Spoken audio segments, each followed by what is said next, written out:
Mon top 4 concernant mon matériel de diagnostic dans le cadre d'une téléconsultation médicale.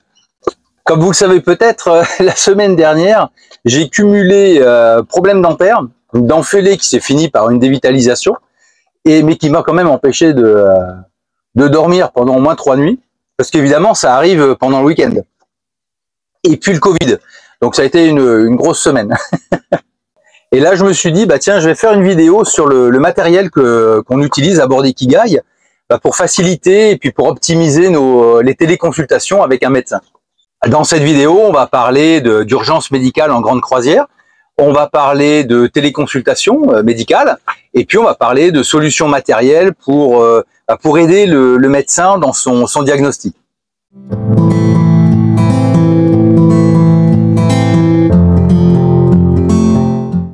Bienvenue sur Ikigai Voyage, la chaîne où on parle de voile, de voyage et de changement de vie. Si on se remet quelques éléments de contexte, en grande croisière, bon, on va être plus ou moins isolé, on peut être seul aussi sur le bateau, et puis on va être confronté à une situation qui va dépasser nos compétences médicales, et là on va avoir besoin d'un avis ou on va avoir besoin d'un diagnostic. Et quand je dis isolé, c'est pas la peine d'être perdu sur un atoll au fin fond de rien du tout et au milieu de rien. Il suffit simplement d'être au mouillage à 400 mètres, 500 mètres de la côte. Il faut imaginer l'accès des secours ou bien nous-mêmes se rendre à la plage ou sur le ponton. Ça peut vite devenir un peu compliqué. Parce que si vous faites un malaise cardiaque, si vous avez une grosse intoxication ou une grosse désaturation, il faut voir que si vous êtes seul sur le bateau, il va falloir prévenir les secours, ce qui n'est pas forcément évident quand on fait un malaise. Il va falloir mettre l'annexe à l'eau ou monter sur l'annexe, se rendre sur la plage ou sur le ponton pour que les secours viennent vous prendre en charge. On est quand même dans quelque chose qui peut assez rapidement être compliqué. Et la seule solution qu'on va avoir par rapport à ça, ça va être l'anticipation. L'anticipation, alors on va pas anticiper toutes les pathologies qu'on pourrait avoir, mais au moins anticiper les procédures qu'on peut mettre en place. Et puis surtout, lorsqu'on va devoir faire une téléconsultation, qui est souvent le point de départ avant de quitter le bateau, il faut bien pouvoir aider le praticien que vous allez avoir en ligne pour faire son diagnostic. Parce que lui, il va avoir besoin d'éléments et d'éléments factuels. En termes de praticiens, on a accès à deux types de praticiens. Ça va être soit les praticiens libéraux, et là, vous allez être sur des applications de type Doctolib ou Clickodoc ou autres, qui vont vous mettre en relation avec un praticien. Alors l'objet de la vidéo, c'est pas comment je fais pour être en relation avec un praticien, c'est comment aider le praticien à faire son bon diagnostic et avec quel matériel je dois avoir sur le bateau pour pouvoir l'aider correctement. Et puis l'autre type de praticien que vous allez avoir, ça va être les médecins de pur pan, de la téléconsultation médicale pour les marins, donc dont le siège est à Toulouse. Et eux aussi, même si on a des fiches d'aide au diagnostic et des fiches de suivi médical pour l'observation d'une personne qui va pas bien, il faut quand même pouvoir leur donner des éléments concrets, factuels, qui vont les aider, eux, à faire leur diagnostic. Donc vous êtes au bateau, ça va pas du tout, et on va imaginer qu'en plus vous êtes seul. Moi c'était mon cas là où, pour le Covid, où ça allait pas, j'étais tout seul sur le bateau, et vous prenez la décision d'appeler un médecin pour qui fasse un diagnostic, et puis pour évaluer aussi le niveau de risque. Sur un Covid, un des risques potentiels, c'est par exemple une désaturation brutale. En tout cas, quelle que soit la pathologie pour laquelle vous appelez, il va bien falloir évaluer le niveau de risque. Est-ce que vous pouvez rester tout seul ou pas? Est-ce que la prise de médicaments ou la prise en charge peut attendre un peu, peut attendre le lendemain ou doit être immédiate? Est-ce que vous pouvez vous débrouiller seul ou pas? Voilà, il y a tout un tas de questions à faire, et puis il y a tout un tas de réponses que vous attendez du médecin que vous allez avoir au bout du fil. Le médecin, lui, va devoir faire un diagnostic. Mais la difficulté pour lui, c'est qu'il est loin. Et il est loin, ça veut dire qu'il ne peut pas faire de mesures. Le deuxième élément, c'est qu'il ne peut pas voir certaines zones de près et en direct. Et puis le troisième élément, c'est qu'il peut pas faire de palpation, il peut pas vous toucher. Ça veut dire que là, vous allez devenir ses yeux, ses oreilles, et puis ses mains, et vous allez devoir lui fournir des mesures qui vont l'aider à préciser son diagnostic. Et pour ça, pour faire des mesures, il vous faut des appareils, et des appareils que vous avez déjà embarqués à bord avant de partir. Je vais vous présenter pour nous sur Ikigai notre top 4 au niveau de ces appareils. Dans la mesure de ce que nous on peut faire, il y a 5 mesures qui sont importantes. Alors c'est vrai, je vous ai dit le top 4 des appareils, mais certains appareils font 2 mesures. La première mesure, ça va être votre tension artérielle. Ça, c'est un élément de base au niveau médical. Il faut savoir que avec une tension en dessous de 7, vous n'êtes pas transportable. Donc, avoir la tension, pour beaucoup de choses, c'est un indicateur très important pour un médecin. Le deuxième, ça va être votre rythme cardiaque. Ensuite, ça va être votre niveau de saturation, au niveau d'oxygène dans le sang. Ça va être votre température. Est-ce qu'il y a ou pas de la température, ce qui permet de savoir s'il y a ou pas une infection. Alors attention, certaines personnes font des infections, comme moi, c'est mon cas, je fais des infections sans température. Donc c'est pas valable à 100%, mais ça il faut le dire au médecin. Comme ça, lui va en tenir compte dans son diagnostic. Et puis le dernier élément, ça va être la glycémie. Allez, je vais vous présenter les appareils que nous avons sur Ikigai. Alors le premier appareil qu'on va voir, c'est le tensiomètre. Alors ça ressemble à ça. Nous on a la marque est AND. Je vous mettrai tout ça dans la description. Le tensiomètre, ça c'est une mesure qui est hyper importante. Le nôtre se présente comme cela. On a ici le boîtier, ici la partie à mettre sur le bras. Alors il existe des tensiomètres qu'on peut mettre sur le poignet, mais la mesure sur le bras est quand même plus fiable, on va dire plus efficace. Alors lui, il est assez simple. Alors je vais vous montrer, ça va me permettre de prendre la tension. On a notre brassard ici, il y a un petit point là sur ici. On le passe, clac. Voilà. Il faut vérifier de bien le positionner au niveau du bras, clac. Et ensuite, à ce niveau-là, on n'a plus qu'à appuyer sur le bouton. Et lui, il va faire sa mesure. Pour ces appareils-là, ce qui est important, c'est de bien avoir à bord les manuels, et puis d'avoir également des piles. Donc, ça veut dire avoir les manuels, savoir s'en servir, et avoir des piles. Voilà. Donc, lui, il fait son boulot. On va voir un petit peu ce qu'il nous raconte. Donc en fait, il a une partie où il va gonfler le brassard, et puis une partie où il va prendre sa mesure. Donc là, on est à 13,9, donc bon, ça va. Et puis il me prend aussi la pulsation, et donc il me dit que je suis à 85 de pulsation. Donc je vois aussi sur l'écran que le niveau de batterie, et ça c'est important, et d'avoir des batteries des piles de rechange, parce que celui-là fonctionne à pile. Bon allez, on va le ranger, on va le remettre à sa place, clac, dans son logement. Ça c'est le premier élément qu'on a, le tensiomètre. C'est vraiment important d'avoir ça à bord. Deuxième élément, ça va être le thermomètre.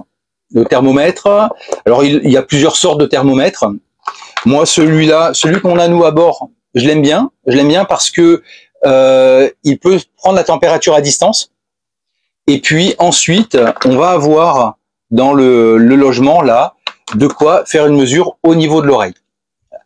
Pour les thermomètres, faut faire attention au fait que on a parfois besoin selon où vous prenez la température, au niveau du front, au niveau de l'oreille ou sous les aisselles. Des fois on a des thermomètres qu'on met sous l'aisselle. Il faut parfois rajouter un demi-degré ou autre pour avoir la température réelle. Donc pensez bien avec le manuel à bien vérifier de combien je dois rajouter, combien de degrés ou de demi-degrés je dois rajouter pour avoir ma température réelle. Un autre outil qui est tout petit et qui est très très bien, alors celui-là il est vraiment apparu avec le Covid, c'est un oxymètre. Ça permet de savoir, alors c'est tout petit, ça se met sur le bout du doigt, ça permet de savoir votre niveau de saturation en termes d'oxygène dans le sang. Donc on clique, on l'allume, et ensuite on le met au niveau du doigt. Donc c'est facile, hein, c'est simple à utiliser, Et lui me dit que voilà, je suis à 98% de saturation. Il faut savoir que si vous descendez en dessous de 95, c'est pas bon du tout. Donc voilà, et on peut vite descendre, surtout pour le Covid, hein, on peut vite descendre de 98 à 95. Donc votre lecture plancher, ça va être 95. Voilà, donc celui-là, il est assez facile à utiliser, il est assez simple, il est léger, et puis ça prend vraiment pas beaucoup de place. Donc là aussi, il y a des piles. Alors vous voyez que tous les appareils sont des appareils qui sont différents les uns des autres. Ça veut dire que ils ont des piles qui sont différentes. Certains sont des petites piles rondes, d'autres ça va être des piles AAA. Il faut bien vérifier ça. Certaines piles sont rechargeables, d'autres non. Donc c'est intéressant de temps en temps de vérifier le niveau de pile. Et puis le dernier point, ça va être de quoi tester votre glycémie. Alors ça, c'est pas forcément si vous êtes malade, mais ça peut être aussi en cas de chute, en cas d'accident, on peut vous demander de mesurer la glycémie. Donc c'est un petit pack qui se présente comme ça. Voilà, alors il est tout neuf, moi j'ai jamais utilisé. On n'en a pas eu besoin. En plus, nous sur le bateau, personne n'est diabétique. Parfois, certains équipiers vont devoir tester régulièrement leur glycémie. Alors cet appareil, il est assez simple. On a un boîtier qui permet d'analyser les choses, une seringue qui vous permet d'avoir une goutte de sang que vous mettez sur une bandelette. La bandelette, vous l'insérez ici, et puis vous faites votre lecture, et lui vous dit si vous êtes en hypoglycémie ou si vous n'êtes pas en hypoglycémie, si vous êtes en hyperglycémie ou si vous avez une glycémie normale. Donc tous ces outils-là, alors celui-là il est neuf, je ne l'ai pas utilisé, mais j'ai une formation paramédicale et une formation de secouriste. Pendant longtemps, j'ai été nageur sauveteur, et puis j'ai une formation de médical 2, c'est des formations que vous retrouverez dans les capitaines de sang par exemple, où ce matériel-là, on l'a beaucoup utilisé et on l'a beaucoup testé. Si vous avez du matériel, vraiment, ouvrez-le, utilisez-le, parce que vous allez voir que des fois, c'est pas évident. Et il y a des thermomètres, alors ça paraît pas grand-chose, mais il y a des thermomètres. Celui-là, le jour où j'ai voulu le réutiliser, j'ai relu la notice quand même. Alors, je pense pas avoir du mal à comprendre les choses, mais il y a des outils qui sont vraiment pas intuitifs. Et là, pour le coup, on a besoin de refaire des prises en main. Alors, vous voyez, avec quatre appareils, vous pouvez déjà donner beaucoup d'informations au médecin. La tension, le rythme cardiaque, le niveau de saturation, la température, la glycémie. Moi, ces éléments-là, ils sont rangés dans mon sac de secours. Alors, c'est pas la pharmacie, c'est vraiment le sac de secours. Donc, et puis chaque chose a une place. Lui, il est rangé là. Celui-là, il va à côté. Lui, il est ici. Et celui-là, il est là. Clac. Et là, je sais que j'ai tout. Ensuite, pour chacun de ces appareils, j'ai gardé les notices, elles sont ici. Et puis, elles sont également dans le sac de secours, rangées là. Ce qui me permet, à chaque fois que j'ai besoin, de savoir où sont les choses et puis de pouvoir les utiliser très rapidement. Alors, concernant ce sac de secours, j'ai fait deux, vous retrouverez sur la chaîne, il y a deux vidéos qui sont consacrées à la pharmacie, au sac de secours, à tout ce qu'il y a dedans. Donc voilà, si ça vous intéresse, je vous invite à les visionner. Alors concernant ce matériel, vous voyez, il n'y a pas, avec 4 appareils, on s'en sort bien et puis on donne beaucoup d'éléments aux médecins. Par contre, je vous encourage à prendre du matériel de qualité, du matériel certifié au niveau médical, à pas aller chercher au prix plancher, mais parce que c'est important. la mesure en termes de validité, de fidélité. Au niveau de la mesure, c'est hyper important. Si vous prenez votre tension et que 3 minutes après vous reprenez votre tension, le chiffre est différent, et que 3 minutes après le chiffre est encore différent. Pareil pour la saturation, la température. À un moment donné, ce sont des mesures dont on ne peut absolument rien faire. Il faut vraiment être sûr que le matériel soit de bonne qualité. Quand il vous dit que vous avez 13 huiles de tension, vous avez 13 huiles de tension ou 13,5 et ça c'est quand même hyper important. C'est le premier point pour nous. Le deuxième point aussi, c'est de bien garder tous vos manuels, parce que parfois on les utilise pas pendant très longtemps. Moi, le tensiomètre, pendant 2 ans, je l'ai pas utilisé. Par contre, pendant 2 ans, j'ai quand même vérifié que les piles étaient toujours bonnes et qu'il fonctionnait toujours bien. L'autre élément, ça va être le fait de savoir s'en servir. Et ça, il faut s'entraîner. Alors c'est rigolo, si vous avez des enfants, la glycémie pas trop, hein, ils vont pas trop aimer le petit coup, la petite piqûre. Mais voilà, de s'entraîner à prendre la tension, la température, la saturation. Voilà, ça fait rigoler les enfants. Et puis vous, ça vous entraîne. Et puis surtout, vous savez utiliser le matériel. Alors d'autres vont procéder autrement, d'autres auront d'autres appareils. Hein, on pourrait avoir un défibrillateur, on pourrait avoir également de l'oxygène. On peut être amené à donner de l'oxygène à quelqu'un. C'est vrai, mais il faut penser aussi que d'abord sur les bateaux, on a une place limitée.